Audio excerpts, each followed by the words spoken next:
Hello दोस्तों आज हम डिस्कस करने जा रहे हैं जीएसटी के बारे में। बहुत ही शॉर्ट और समराइज फॉर्म में मैं ये चीज़ें डिस्कस करूँगा ताकि आप लोगों का ज़्यादा टाइम ना लेते हुए आपको पते की बात मैं बता सकूं कि जीएसटी है क्या। दोस्तों, जीएसटी एक इनडायरेक्ट टैक्स है जिसे हम अगर इसकी फुल फॉर्म की बात करें तो गुड्स एंड सर्विस टैक्स कहते हैं। तो जैसे कि नाम से ही पता चल रहा है ये गुड्स एंड सर्विस टैक्स के बारे में है। तो हम इसमें गुड्स और सर्विस के सेल, परचेज, एक्सचेंज या फिर ट्रांसफ़र, इन सब की बातें करेंगे।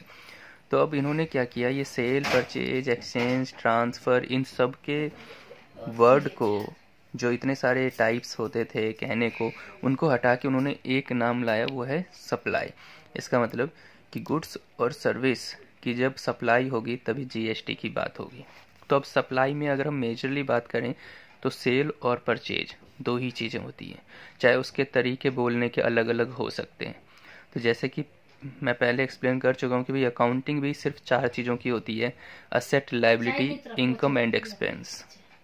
तो वैसे ही जीएसटी भी सिर्फ सेल और परचेज की ही बात करते हैं। जी। अब सेल में भी अगर हम बात करें तो डोमेस्टिक सेल हो सकती है और एक्सपोर्ट सेल हो सकती है, या आप कितने भी टाइप के सेल करो, उस सेल की गवर्नमेंट को डिटेल चाहिए। सेल की गवर्नमेंट को डिटेल चाहिए और उस डिटेल जो हम देते हैं गवर्नमेंट को, उस डिटेल देने को ही हम रिटर्न बोलते हैं। कई बार आपने देखा होगा लोग बोलते हैं हम रिटर्न फाइल कर देते हैं जीएसटी का। ये है क्या रिटर्न फाइल करना? मतलब आप सेल की डिटेल अगर गवर्नमेंट को देते हैं तो आप एक जीएसटी का रिटर्न फाइल करना जानते हैं, और इस रिटर्न का नाम है GSTR-1। इस रिटर्न का नाम है GSTR-1, जिसमें हम सेल की डिटेल गवर्नमेंट को देते हैं। तो बेसिकली डिटेल देने को ही हम रिटर्न कहते हैं। तो GSTR-1 हमेशा नेक्स्ट मंथ के 10 तारीख तक हमें देनी होती है गवर्नमेंट को डिटेल कि भाई हमने लास्ट मंथ में इतने इतने सारे सेल किए हैं। उस डिटेल को ही हम क्या बोलते हैं? रिटर्न। और रिटर्न के लिए हम क्या करेंगे, www.gst.gov.in पे जाएंगे, वहाँ लॉगिन करेंगे, फिर वहाँ रिटर्न डैशबोर्ड पे पीरियड सेलेक्ट करेंगे और डाटा हम पुट करते हैं या फिर डाटा अपलोड करते हैं। बेसिकली इसमें हम क्या डालते हैं, हमारी सेल कितने टाइप की हो सकती है: B2B, B2C, export cell, debit note या क्रेडिट नोट की डिटेल, या HSN समरी। B2B मतलब बिजनेस टू बिजनेस। तो दोस्तों यहाँ जो B2B वाली जो डिटेल होती है वो एक एक इनवॉइस की अलग अलग जानी चाहिए ताकि सामने वाले को क्रेडिट तो मिले। B2C में आपने मतलब किसी ऐसे को सेल कर दिया जो कस्टमर है। B2B मतलब बिजनेस टू बिजनेस, B2C मतलब बिजनेस टू कस्टमर। तो कस्टमर को तो क्रेडिट चाहिए नहीं, इसलिए चाहे 50 कस्टमर को करो या 100 कस्टमर को करो, उसकी एक ही डिटेल बना लीजिए समरी में कि भाई इतने की सेल कर दी है, इतना टैक्सेबल वैल्यू है, इतना टोटल वैल्यू, इतना टैक्स ले लिया मैंने। एक्सपोर्ट का भी आपको अलग अलग डिटेल डालना पड़ेगा। डेबिट नोट, क्रेडिट नोट की डिटेल अलग होनी चाहिए। और HSN में हम एक समरी तैयार कर लेते हैं कि हमने कितने क्वांटिटी में क्या हमने गुड्स बेच दिया है, क्या उसकी वैल्यू थी, क्या उसका टैक्सेबल वैल्यू है, क्या उसकी टोटल वैल्यू है। अब ऐसे ही अगर हम परचेज की बात करें तो परचेज की भी डिटेल गवर्नमेंट को चाहिए, चाहे आपने गुड्स या सर्विस परचेज किया या फिर कैपिटल गुड्स परचेज किया या किसी भी टाइप की परचेज है, उसकी डिटेल आप गवर्नमेंट को दीजिए। अब वो डिटेल देने को फिर से रिटर्न ही बोलते हैं। Return basically detail of transactions. तो रिटर्न आप इसमें जो परचेज की डिटेल हम देते हैं गवर्नमेंट को वो होती है GSTR-3B।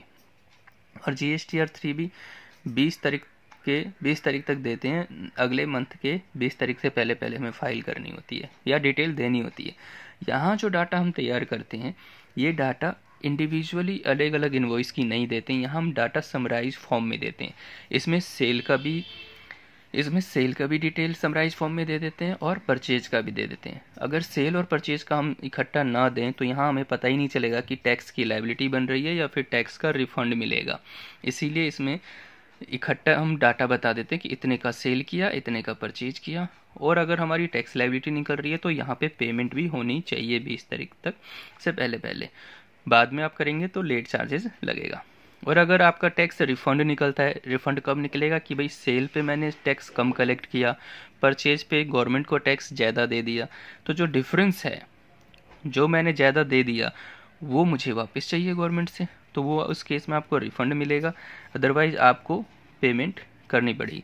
ये बहुत ही समराइज फॉर्म में मैंने जीएसटी को एक्सप्लेन किया है, बट इसमें हर एक आइटम को, हर एक टर्म्स को, चाहे रिटर्न हो या फिर डिटेल तैयार करना हो या B2B है B2C, हम इसको भी डिटेल में समझ सकते हैं। और कोशिश करूंगा कि मैं आप लोगों को बिल्कुल प्रैक्टिकल नॉलेज दूं, ताकि जिस बेस पे आप एक्सप्लेन कर सकें किसी को कि भाई जीएसटी में करना क्या होता है।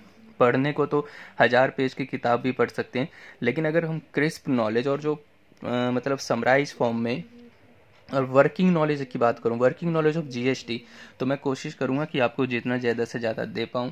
और जहां जहां मुझे प्रॉब्लम हुई है जीएसटी सीखने में, या जो जो गलतियां मैंने की है, वो गलतियां आप ना करें और आपका टाइम सेव हो और आप मतलब परेशान ना हो उन गलतियों से।